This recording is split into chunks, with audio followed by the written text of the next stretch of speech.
بسم اللہ الرحمن الرحیم۔ عصر حاضر میں جس طرح فقہ کے مختلف ابواب پر الگ الگ مستقل تحقیقی کام ہو رہا ہے، جیسے فقہ الاسرہ، فقہ المعاملات وغیرہ، بالکل اسی طرح فقہ کی دیگر مختلف جہات پر بھی کام ہو رہا ہے، اور فقہ کی شاخوں یا فقہی فروعات اور ان کے درمیان جو تعلق اور علاقہ ہے اس پر بھی الگ تحقیقی کام ہو رہا ہے۔ ان میں سے ایک اہم کام التراتیب الفقہیہ کے نام سے بھی مشہور ہے۔ التراتیب الفقہیہ کے اندر ایک لفظ ترتیب ہے۔ ترتیب کا مطلب ہوتا ہے انتظام کرنا یا کسی چیز کو مرتب کرنا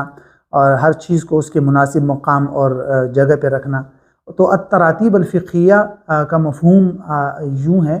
کہ فقہی احکام کے اطراف کو منظم اور مرتب کرنا، اور فقہی احکام یا فروعات یا ان کے اجزاء کو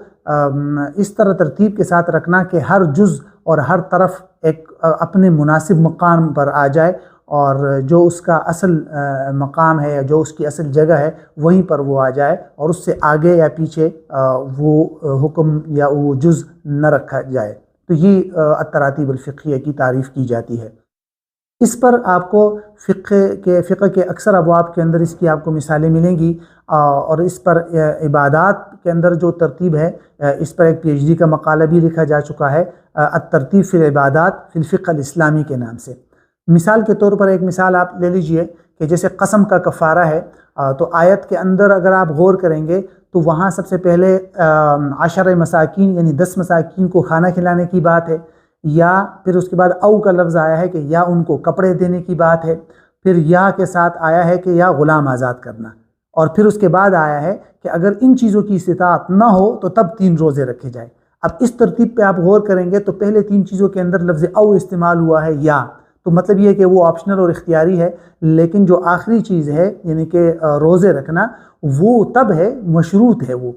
کہ پہلی والی چیزوں کی استطاعت نہ ہو تو تب تو یہ ایک ترتیب ہے۔ اب اس طرح کی ترتیبیں آپ کو دیگر ابواب کے اندر بھی ملے گی۔ مثال کے طور پر اگر آپ غور کریں گے تو نکاح کے اندر جو اولیاء کی ترتیب ہے کہ پہلے ولی کون ہوگا، اگر وہ نہیں ہو سکتا تو فلاں شخص ہوگا، پھر خود اولیاء کے اندر بھی مختلف ہوتا ہے کہ ولی فی النفس کون ہے، ولی فی المال کون ہے، تو اس طرح ایک ترتیب ہے۔ اسی طرح ترتیب کا جو ایک بہت بڑا چیپٹر ہے، ایک بہت بڑا میدان ہے، وہ میراث ہے کہ میراث کے اندر آپ جائیں گے تو ورثاء کی ترتیب کیا ہے، ذوی الفروض کیا ہے، ذوی الارحام کیا ہے، اور ان کی کیا ترتیب ہے آپس میں، پھر خود عصبات کے اندر کیا ترتیب بنتی ہے، عصبہ بنفسہ کیا ہے، اور اس طرح ایک خاص ترتیب کے مطابق استحقاق اور میراث کے احکام جو ہے وہ ایک ترتیب کے مطابق ہوتے ہیں۔ تو یہ ترتیب آپ یوں سمجھ لیں کہ مختلف ابواب کے ضمن میں جو احکام کے درمیان جو تعلق ہے یا جو ترتیب ہے اس کو سمجھنا بہت ضروری ہے۔ پھر اس کے ساتھ ایک اور نقطہ بھی سمجھنا ضروری ہے کہ یہ جو ترتیب ہوتی ہے یہ کبھی وجوبی ہوتی ہے، کبھی استحبابی ہوتی ہے، اور کبھی اختلافی ہوتی ہے۔ یعنی بسا اوقات تو ایسا ہوتا ہے کہ تمام علماء کا اس ترتیب پہ اتفاق ہوتا ہے کہ یہ واجب ہے اس ترتیب کو مد نظر رکھنا، اور کبھی ایسا بھی ہوتا ہے کہ مستحب ہے۔ مثال کے طور پر غسل کے جو فرائض ہے اس میں ترتیب فرض نہیں ہے، اگر آپ ترتیب کے بغیر بھی ان فرائض پہ عمل کر لے تو غسل ہو جاتا ہے۔ تو اور کبھی ایسا ہوگا کہ اس میں اختلاف بھی ہوگا کہ مثال کے طور پر وضو کے اندر جو ترتیب ہے اس کے اندر جو اعمال ہے اس میں ترتیب ضروری ہے یا نہیں،